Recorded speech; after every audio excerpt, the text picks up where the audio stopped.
Hey, what's up, everybody? This is CJ Licata from One Time Throws. I have a little cool idea for today. I'm going to go through a presentation of the entry of the glide shot put. And there's so many misconceptions when it comes to the glide, the entry being one of the top things people get confused with. It's very complex, looks very simple to execute, but we're going to go over a lot of different things today. Curious how you guys like it, whether you're an athlete or a coach or just, somebody that's looking to learn a little bit more about glide shot putting and maximizing its potential. So I think the first thing I have to go over before anything is just like why glide in 2026? I get this question asked to me almost at every meet I go to. Valid, especially with seeing all the top athletes rotating. So I think when I answer this question, it depends on so many factors. First depends on what level you're at. Are you a middle schooler? Are you a high schooler? What's your physicality? Gliders tend to be a little bit taller and how they lengthen the circle. That being said, I can show you examples of guys that are 6 feet, 6 feet one that have thrown very, very far that go against the grain of kind of a glider's body type. It also depends on coaching. If you're an athlete, what access to coaching do you have? Are you doing this year round? And then coach's perspective, how many athletes are you working with? So many strengths and weaknesses that play a role into gliding that it really can depend on the athlete. I have an example. If you look at from the outside in, and if you look at like 100-person sample, and somebody said, "Hey, if we want to apply, this model of technique to everybody, and say 90 people out of the 100, rotating would fit them," you could say from the outside in, well, everybody should just rotate because our best athletes will be rotational guys, and we just apply that to everybody. That's fine. But at the same time, we're all individuals and there's variations and differences, and reality is very different than theory. And I think from, one time throws in my philosophy, you may have 10 out of that 100 kids or, high level athletes that, could actually be really good gliders. And maybe they work better like that. And it's great to want to apply that to everybody. But at the same time, I take myself, for example, gliding was definitely the best decision for me based on a lot of factors, things I researched, things I played around with. And, I've gotten to a pretty high level when it comes to athletics because of the technique I utilize. So, despite maybe not being the main sample size that you want to apply to everybody, when it comes to the individual aspects, you will have outliers.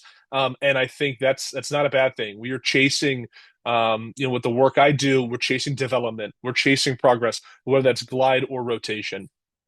Um, I think the other factor too you have to ask is with teams, especially high school teams, how big is your team? Is it 25 throwers? Is it five? Because that does affect your ability to coach people and even their commitment. Are they just athletes that come for the spring? Are they there for 12 months out of the year?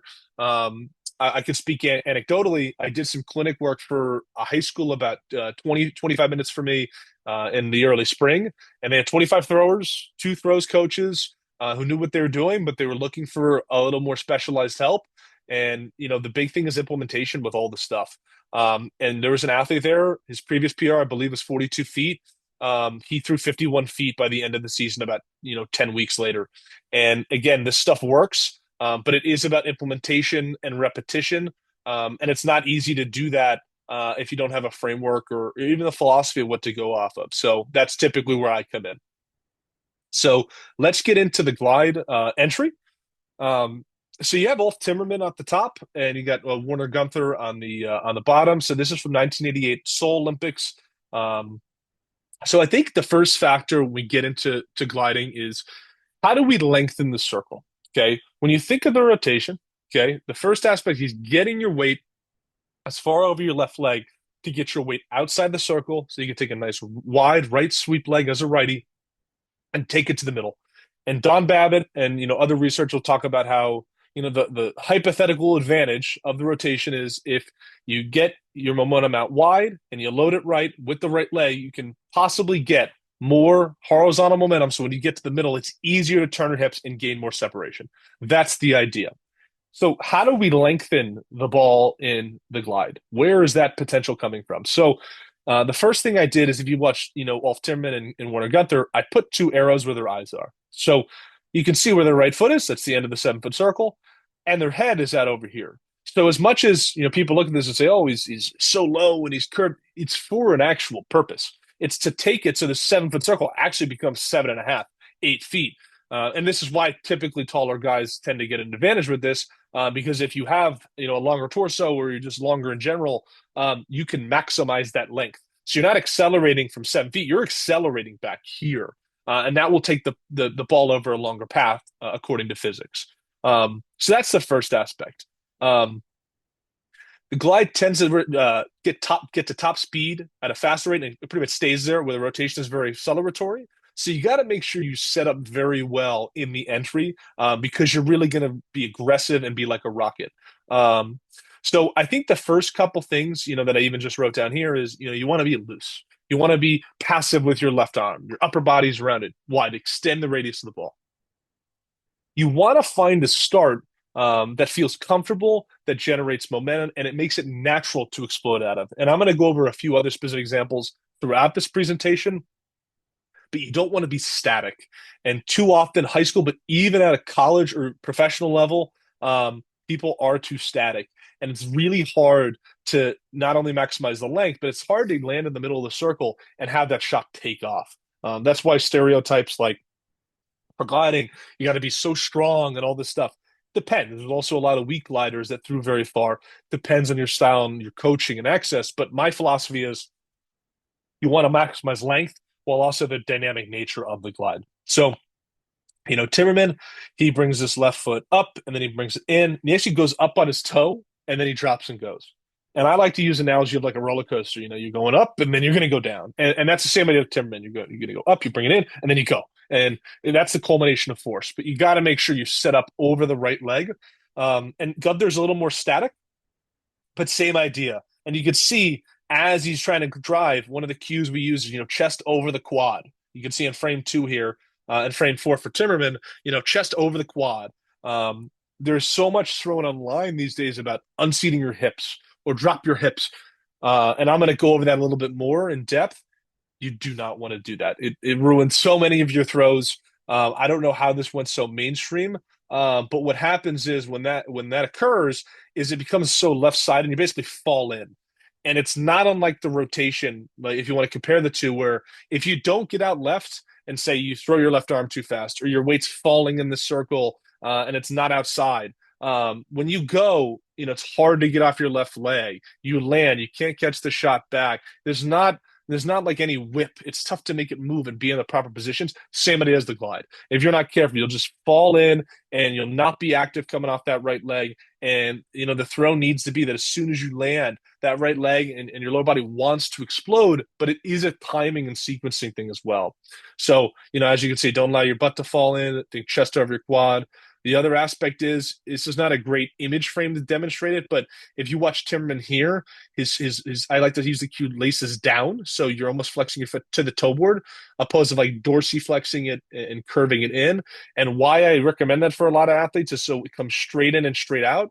And so if you watch Timmerman, as it comes out, it's low to the toe board, so he can't pop up. You want to make sure his feet get under properly, but it's low and it's directed energy, and not donkey kicking, I like to call it. That this left foot will actually pop up and it lifts the chest. You fall in, and often when you land, you're shifting before you even have a chance to throw. But again, it must be aggressive, drop and go, and you got to be as dynamic as possible. But you got to find a start that will allow you to do that comfortably, no matter what range of athlete or how developed or strong they are. You have to use natural athleticism. So here's just a couple other pictures. Timmerman on the left. This is like a totally extreme example. You can just see how mobile he is and how much he's lengthening outside the circle. Would I recommend this to a lot of athletes? No, it's super difficult to get out of. It's requires a lot of specific strength. But you don't have to get this low. You can. Some people are a little more upright. Some people they drop in differently. So you got to find what works for you. But you can see what he is trying to do. He's making this length so much farther outside the circle. And this is David Stora from 2013 Moscow when he won the World Championships. As he pulls his leg in and he's driving off, you can actually see how his left shoulder will actually try to wrap and coil and stay closed like a rewrap. And his upper back actually gets lower. He's trying to keep that chest over that quad. He's trying not to fall in. He wants to make it div off his right leg. And that will contribute to a really great throw if you do that correctly. So we talked a lot about unseating and the butt drop. This is an example of somebody online putting this. I just decided to blur it because I'm trying to be respectful, but it is important to identify things that really aren't helpful. Dropping your butt like this is detrimental. It will ruin your throw. It hurt my throw for many years trying to find timing, and oftentimes a butt drop tended to happen, and it really hurts your throw. But you can see in the drill is you're advocating, so you want your butt to fall, and that creates a reaction. But not only is the ball shifting, and instead of being all lengthened and ready to explode out of that, you're letting the butt fall in and not be active. And so when you land, that's where a donkey kick happens. That's where you fall, and as soon as you land, you shift. Your right foot may not pull under you. You don't want to be doing drills like this. And so on the bottom is a really great setup throw. This is John Brenner from 1984, about a 70-foot toss. So he's got a little bit of a T start that I'll explain a little bit more shortly. So he's up and he's in, and you can see when he brings his left foot in. If I drew a line, and David Storl has a lot of stuff online, if you saw his weight distribution, it's over his right knee, is loaded still. So that when he drives off, he's getting a great push off from his right leg as his left foot guides and extends low to the toe board. And even in frame four, you can see like he's his chest over his quad. He's driving off that right leg. If you were going to do at the top frame and fall in, I promise you, it's way less aggressive.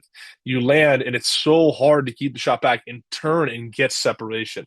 So you want to be like Brenner, keeping everything back, eyes, left arm, and driving everything low. But you can do that because you set it up really well when you tee. So a couple drills. Again, just some basic drills, and I'll talk about what they do and what they also don't do. So this is just I call it a T drill. It's really an A drill, but slight variation. So I'm going to just say it's an A drill here. And so a great drill for people learning as a warm up. I do it in some of the early season of my prep. There's some specific strength stuff. But when it comes to this, what are we trying to do? What are we teaching? It's going to teach an athlete how to come off the right leg and be heel and extension properly. It can work in keeping their eyes back. So you can see me. I'm loaded in a fixed position here. I chose. And so I'm making sure I drive low and I extend. You can see right off my heel. Boom. My eyes have not moved. Picking a spot right there. As I pull under, I stay low. You see some athletes, as they pull the front under, everything pops up. We don't want to do that. We want to be direct. But look, my eyes haven't moved. My shot is still back. And then I'm going to turn through it. You can see my right foot turning all the way through. What this won't do, other than teaching you how to shoot your left foot and extend it low, it will not teach you really much with the left leg. It goes without saying, like in this drill, your left foot lands before your right. Obviously, there's no point in actual glide throw where you want your left foot landing before your right leg. But that should be mentioned to a lot of athletes because it can be a little bit confusing. So it's really working on the right leg action where the upper body torso is in. But I think it's also a great way that when you implement new styles, if you do a T start or you drop in like I do or whatever you're playing around with, this is a very simple drill where you can learn how to get in those positions and kind of walk through it because there are a lot of moving parts with new positioning, and it's not a bad thing just to kind of drill it smoothly and making sure I feel things. So this could be a great way to do that. Um, this is David Storl doing they call it a straight leg glide. And again, Europe uses a lot of this. I haven't used it much in my training. That being said, I think even if you don't implement it, you can see what he's trying to do and why it's important. So left leg is straight. It is literally, as it sounds, straight leg glide coming right off his right leg and going. And so you could see what is he trying to do? He's trying to make sure that right leg is active, it's strong, it's powerful. So his weight's over his right knee, his upper body is as loose as you can imagine, and he's extending right off it. Boom. And so as soon as he lands, look, boom, that was fantastic. Um, so just a drill to work on an active right leg and making sure his left leg is not leading the throw or falling in. Um, and then again, for all my athletes, drill work is really, really important.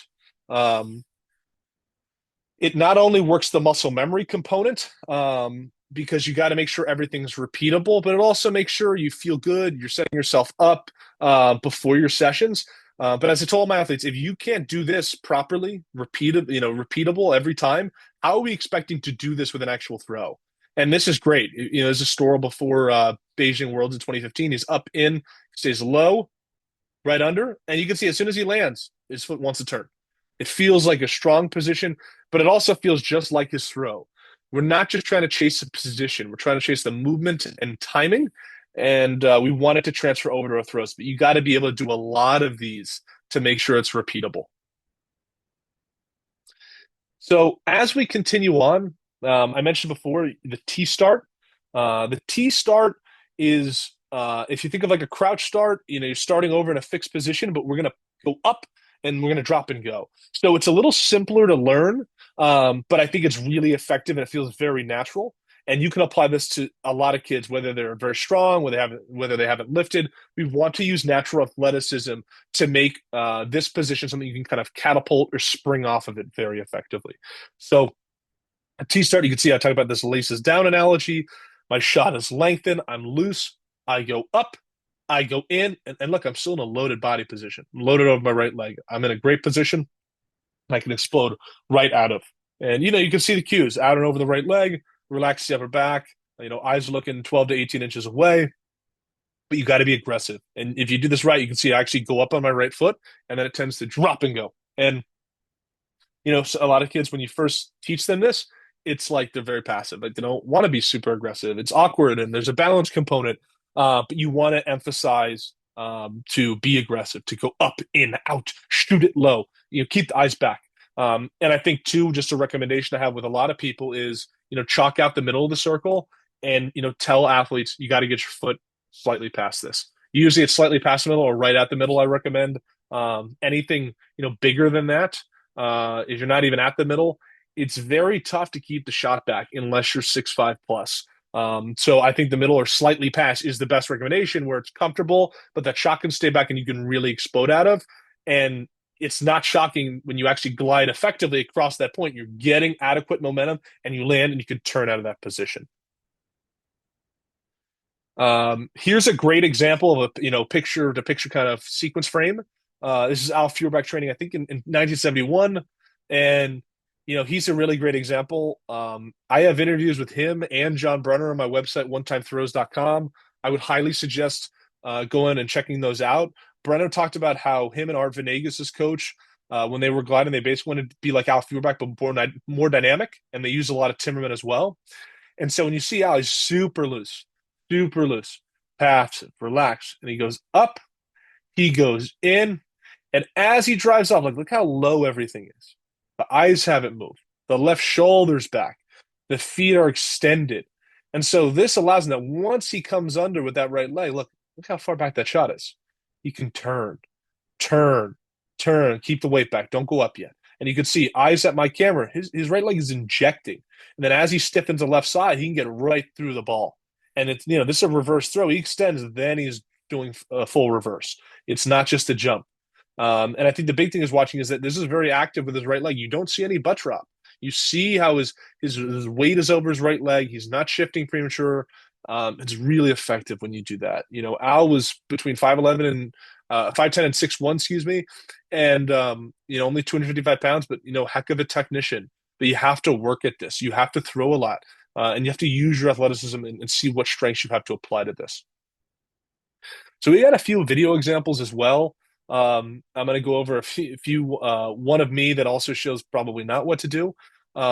So this is me in high school, my junior year. I don't think I'm a technical wizard by any point. That being said, I think the T start I did here is super replicable for so many athletes, and it's really natural. So you could see as I set up, it's very rhythmic. You got to play around with a lot of things. I drop over, laces down. I go up. Good. Look, my weight's still over this right leg. It's not falling in. It comes in, maybe a little fallback, but not bad. And I'm going to drive hard to the middle. Boom. And then you just got to make sure you turn and stay back through it. So the T can really create an awesome drop effect. And it's natural. Up, in, out. But you can see how directed is very powerful. And I think that's just a really good example of something high school kids can implement or anybody, but you want to make sure you're in a long position and you want to be as dynamic as possible. I'm a big believer that's really the two factors you always want to consider when gliding. Are you lengthening the ball? And then how's your dynamic movement? My freshman year of college, my My movement was amazing, but my length was awful, and then that started to cause some issues. And then my a little bit later on, my length became great, and then it's really hard to get out of that static position. So you want to be playing with a lot of those factors. Um, so if you look at Michael Carter here, he's such a unique example because he's so fast and his right foot is so good in the middle, but he's so low and he's a little more upright than Feuerbach. You can see when he sets up here. Yeah, this is 70-foot toss. Watch how aggressive with the tee. Up, in, really smacks it. And again, everybody's got a little bit different styles. A little more upright. You can see a little more upright here, where a lot of the Europeans a little more curved. But again, he's super low, eyes back. He lands foot under him completely. As he lands, he's got to turn right through the ball. It's hard to pause. He's so fast. Um, but you need repetition. You need to be doing drills. You need to be doing a lot of throwing. But you have to be very dynamic. This is me my sophomore year of high school. This is a great example of what not to do. I came back from foot surgery my freshman year, and so this was like some of the early training in the fall, and it caused a lot of issues with my technique and timing. And you can see this butt drop and how static it is, and it's very subtle. It feels very poor when you actually do it, but from the outside looking in, it's subtle but makes a huge difference. So you can just see how the weight, there's a pause, and you can just see how the butt falls back. And the right leg doesn't do a whole lot. And you're basically playing catch up. You're falling in as the ball is moving, and you have to try to land and keep back and turn. You can't really do that. So you watch here, and as I talked about, my length is not amazing. It's a little bit tight, not as curved as I am now. But watch this. Ready? Watch my butt drop. Boom. That's not good. And so as you land, if I show you again, it will make it that as soon as you land, you can't keep the ball back. You can't get that right leg to turn. And again, like I said, it's not unlike the rotation. If you fall in, it's hard to get off that left leg. It's really hard to build and use the separation. But, I'm there. I'm just letting my butt fall back. So it's no good. And as you land, it looks good. But then as you throw, you almost feel like you give up on the ball. So it's subtle, but it makes a huge difference. We'll go back to John Brenner here. Um, a really great toss of him. Again, Brenner City modeled a lot off Timmerman. A little bit different style. But again, as you see, if he comes out of back like he does there, he talked about being as out over as possible. That's length. In, low as could be, right underneath, and watch the foot turn. Cranking, and then you get all the way through. If you fall in hard, what happens is you land, and this shift happens immediately. You can't even keep the ball back, and then it's just over before it starts. You can't get a lot out of it. Just a few more examples here. Since we talked about him so much, we have Al Feuerbach. And Al, you can even see like he actually coils and curves his body to try to maintain separation and not let his body fall in or open up too early. But some of it he played around with. Sometimes he wouldn't kick his left foot up. It's simplistic, but does not mean it's not effective. Right foot right underneath, eyes haven't moved, and he's turning all the way through. I'm not going to go too much into the delivery. It's really just the entry for this video. But you want to start how you finish. The entry really dictates so much in the glide, and that's how you get really a maximum conversion from stand to full. That's what we're looking for. We're not in the business of looking for 5 feet off your glide. You should be able to get a lot if you do it correctly. Last example, I modeled a lot of my college career off him with my coach, Alessandro Andre, at a drop-in start, very aggressive. I don't think he lengthened it as much as he could have, but it is difficult when you start adding as much speed as he is to get out and over and not waiting for it. But you watch him, he starts up, and just right in, boom. And as soon as he lands, you want this foot to be boom. It's just automatic. That's what you're trying to get. It's a little more unforgiving of a technique, but there's definitely a higher ceiling. And so you want to play around with that. Gliders are typically more consistent, but you also want to make sure you're maximizing your peak. And so variance is part of it. But you can see one more time with Alessandro. He drops over low as soon as he lands. You want to hit the hip right through.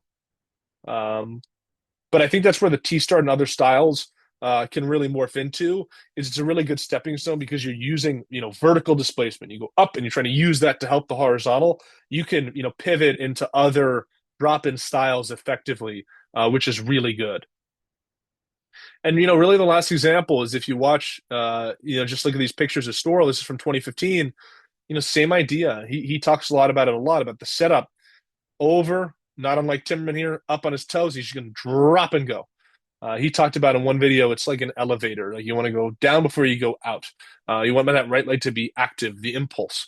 And his left foot's a little bit higher as he glides across, but that's his preference. But nonetheless, as he lands, like the shot's over the right leg. He's staying back, he's turning. But you got to set this up right. Um, I think the big thing when it comes to all the gliding stuff is, like anything, get repetition, study pros, study other people, see it from the horse's mouth. That's why I'm trying to curate a little bit more interviews and articles with people, so it's effective to learn. Um, but I think there's so much information online, but it can be a little bit tough to figure out what's really helpful and what's not. Curious if you guys like something like this. I have maybe some plans to do it for some delivery components, but also for the rotation as well. But again, that's where One Time Throws and myself we come in and we help athletes and coaches to try to implement some of this stuff, because that's all it is at the end of the day. It's great to understand it, but how do you coach? How do you get somebody and they're throwing A and you got to get them to B, whether it's glide, rotation, discus, or something in between. But hope you guys enjoy. This is CJ Licata from One Time Throws. Enjoy.